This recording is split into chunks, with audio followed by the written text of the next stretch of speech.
শরীফ ওসমান হাদি বর্তমান প্রেক্ষাপটের রাজনৈতিক অঙ্গনে অতি পরিচিত ব্যক্তিত্ব ছিলেন।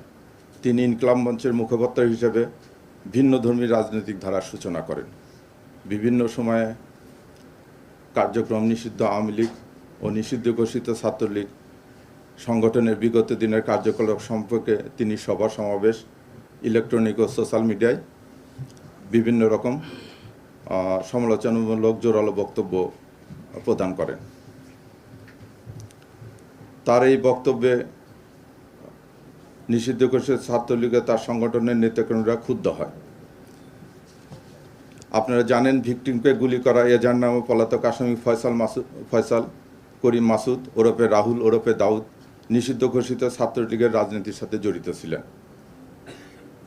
বিভিন্ন স্থান থেকে প্রাপ্ত সিসিটিভি ফুটেজ পর্যালোচনা করা হয়। অস্ত্রগুলির ফরেনসিক পরীক্ষার মতামত, মোবাইল ডিভাইস ও অন্যান্য ইলেকট্রনিক ডিভাইসের ফরেনসিক পরীক্ষার রিপোর্ট অনুসারে আসামিদের সম্পৃক্ত তদন্তগুলো প্রমাণিত হয়। এজাহার নামীয় পলাতক আসামি ফয়সাল করিম মাসুদ ওরফে রাহুল ওরফে দাউদ এবং তদন্তপ্রাপ্ত আলমগীর, তাজুল ইসলাম চৌধুরী বাপ্পি, ফিলিপ ইসলাম, মুক্তি মাহমুদ সহ মোট 17 জনের বিরুদ্ধে পেনাল কোডের 120-এর বি, 302, 201, 109 এবং 34 ধারায় অপরাধ প্রাথমিকভাবে প্রমাণিত হয়ে উল্লেখিত আসামিদের বিরুদ্ধে বর্ণিত ধারায় অভিযোগপত্র আজকে দাখিল করা হয়েছে।